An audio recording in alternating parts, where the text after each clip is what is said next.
బోధకుడా, నిత్య జీవం పొందుటకు నేను చేయవలసిన మంచి పని ఏమి? పిత, పుత్ర, పవిత్ర ఆత్మ నామమున ఆమేన్. క్రీస్తునాథుని యందు ప్రియమైన సహోదరి సహోదరులారా, మిమ్మల్ని అందరినీ కూడా ఈనాటి ధ్యానాంశమునకు ప్రేమపూర్వకముగా ఆహ్వానిస్తూ ఉన్నాను. మత్తయి శుభవార్త 19వ అధ్యాయము 16వ వచనము నుండి 22వ వచనం వరకు. అంతటి ఒక యువకుడు యేసుని సమీపించి, బోధకుడా, నిత్య జీవం పొందుటకు నేను చేయవలసిన మంచి పని ఏమి అని ప్రశ్నించెను. మంచిని గూర్చి నన్నేలా ప్రశ్నించెదవు? మంచివాడు ఒకడే. నిత్య జీవం పొందగోరినచో దైవ ఆజ్ఞలను ఆచరింపుమని యేసు సమాధానమిచ్చెను. ఆ దైవ ఆజ్ఞలు ఏవి అని ఆ యువకుడు తిరిగి ప్రశ్నించెను. అందుకు యేసు, నరహత్య చేయకము, వ్యభిచరింపకము, దొంగిలింపకము, అబద్ధ సాక్ష్యములు పలుకకము, తల్లిదండ్రులను గౌరవింపము, నిన్ను నీవు ప్రేమించుకొనినట్లే నీ పొరుగువానిని నీవు ప్రేమింపుము అనెను. అంతటా ఆ యువకుడు యేసుతో, ఇవి అన్నియూ ఆచరించుచుంటిని, నేను ఇంకేమి చేయవలేను అని అడిగెను. నీవు పరిపూర్ణుడవు కాగోరినచో వెళ్ళి నీ ఆస్తిని అమ్మి బేదలకు దానము చేయుము, అప్పుడు పరలోకమందు నీకు ధనము కలుగును. నీవు వచ్చి నన్ను అనుసరింపుము అని ఆయన సమాధానమిచ్చెను. ఆ యువకుడు అధిక సంపన్న గలవాడగుటచే ఈ మాట విని బాధతో వెళ్ళిపోయాను. ఇది క్రీస్తుని సువిశేషము. క్రీస్తువా మీకు స్తుతి కలుగును గాక. క్రీస్తునాథుని యందు ప్రియమైన సహోదరి సహోదరులారా, ఈ లోకములో ప్రతి మనిషికి కూడా ఒక అసంతృప్తి అనేటువంటిది ఉంటూ ఉంది.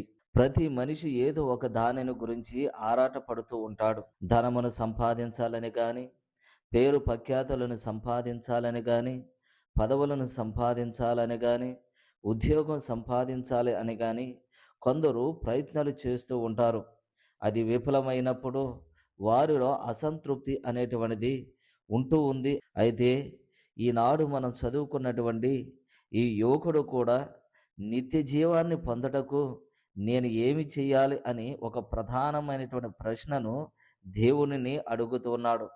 నిత్య జీవం పొందడానికి దేవుడు చెప్పినటువంటి మాటను బట్టి అసంతృప్తితో తిరిగి వెళ్ళిపోతున్నటువంటి సంఘటన మనకి ఇక్కడ కనపడుతోంది. నిత్య జీవం అంటే ఏదో ఒక పని చేసి సంపాదించుకునే బహుమానము కాదది. దేవునితో ముడిపడి ఉన్నటువంటి సంబంధము. దేవునితో ఎప్పుడు మన సంబంధము ముడిపడి ఉంటుంది అంటే, ఇదిగో దేవుడు చెప్పినటువంటి ఈ దైవ ఆజ్ఞలను మనం పాటించినప్పుడు మన జీవితము దేవునితో ముడిపడి ఉంటూ ఉంది. ఇక్కడ దేవుడు మన అందరికీ కూడా జ్ఞానాన్ని కలిగించేటువంటి కొన్ని మాటలను ఆయన పలుకుతూ ఉన్నాడు. ఏమిటి అది అంటే, ఇదిగో నువ్వు నిత్య జీవం పొందాలంటే ఈ 10 ఆజ్ఞలు నువ్వు పాటిస్తే చాలు అని చెబుతూ ఉన్నాడు దేవుడు. నువ్వు నిజంగా దేవుని యొక్క రాజ్యంలో ప్రవేశించాలంటే ఈ 10 ఆజ్ఞలు పాటిస్తే చాలు. ఇంక నీవు ఏమీ కూడా చేయవలసినటువంటి అవసరం లేదని చెబుతూ ఉన్నాడు. నీవు నీ జీవితంలో దేవునికి కొబ్బరికాయ కొట్టినా కొట్టకపోయినా, క్యాండిల్ ఎలిగించినా ఎలిగించకపోయినా, నువ్వు తెల్ల చీర కట్టుకున్నా, తెల్ల బట్టలు వేసుకున్నా, నీకున్నటువంటి ఆడంబరం అంతా నువ్వు తీసివేసినా పరలోక రాజ్యానికి వెళ్ళవు. గాని ఈ 10 ఆజ్ఞలు నువ్వు పాటిస్తే ఖచ్చితంగా దేవుని యొక్క రాజ్యానికి వెళతావని చెబుతూ ఉన్నారు. కాబట్టి నువ్వు చెవులు పెట్టుకున్నావా తీసేసావా, బొట్టు పెట్టుకున్నావా తీసేసావా, పువ్వులు పెట్టుకున్నావా తీసేసావా, లేదా అలంకరణ నువ్వు చేసుకున్నావా లేదా అనేటువంటి దేవుడు ఇదిగో చూడడు. గాని నువ్వు ఎంత నిష్ఠతో విశ్వాసముతో ఈ దైవ ఆజ్ఞలు పాటించావు లేదనేటువంటి చూస్తూ ఉంటారు. కాబట్టి దేవుని యొక్క రాజ్యంలో చేరడానికి ప్రధానంగా చేయవలసినటువంటిది ఏమిటి అంటే ఈ 10 ఆజ్ఞలను పాటించాలి అని దేవుడు మనకి తెలియపరుస్తూ ఉన్నాడు. అయితే ఈ యువకుడికి ఈ 10 ఆజ్ఞలను పాటిస్తే గనక దేవుని యొక్క రాజ్యానికి చేరతావని చెప్పినప్పుడు ఆ యువకుడు, ప్రభు, వీటి అన్నిటిని కూడా నేను చిన్ననాటి నుండి నేను పాటిస్తున్నాను అని చెబుతున్నాడు. అయితే చిన్ననాటి నుండి ఇతను ఈ 10 ఆజ్ఞలను నామకార్థముగానే పాటిస్తూ ఉన్నాడు. కానీ దేవుని కంటే ఎక్కువగా దేనికి ఆయన ప్రాధాన్యత ఇస్తూ ఉన్నాడు అంటే, ఇదిగో ఆస్తిపాస్తులకు ఆయన ప్రాధాన్యత ఇస్తూ ఉన్నాడు. ఆయన హృదయములో దేవునికి కంటే ఎక్కువగా తన ఆస్తిపాస్తులకు స్థానాన్ని ఎక్కువగా ఇస్తూ ఉన్నాడు. దానిని దేవుడు అతనికి తెలియపరుస్తూ ఉన్నాడు. పైకి మంచివాడైనప్పటికీ, ధనం మీద ఆశ అతన్ని దేవునికి పూర్తిగా లోపడకుండా చేస్తూ ఉంది. యేసు ప్రభు అడిగింది కేవలం ఆస్తి అమ్మమని కాదు. ఇదిగో తన జీవితంలో మొట్టమొదటి స్థానాన్ని దేవునికి ఇవ్వమని అడుగుతూ ఉన్నాడు. సమస్తాన్ని విడిచిపెట్టి ఆయన వెంబడించమని చెబుతూ ఉన్నాడు. అత్యంత దురదృష్టకరమైనటువంటి సంఘటన ఏమిటి అంటే, నిత్య జీవాన్ని ఇచ్చేటువంటి దేవుడే స్వయముగా తన ఎదుట ఉన్నప్పటికీ తనకున్న ఆస్తిని వదులుకోలేక ఆ యువకుడు నిరాశతో, అసంతృప్తితో తిరిగి వెళ్ళిపోతూ ఉన్నాడు. మనకి కూడా ఈ 10 ఆజ్ఞలు దేవుని యొక్క రాజ్యానికి చేరస్తాయని చెప్తున్నప్పుడు, ఇంకా మనము దేని కొరకు ఆలోచన చేస్తూ ఉన్నామంటే, బొట్టు పెట్టుకున్నారా లేదా? పూలు పెట్టుకున్నారా లేదా?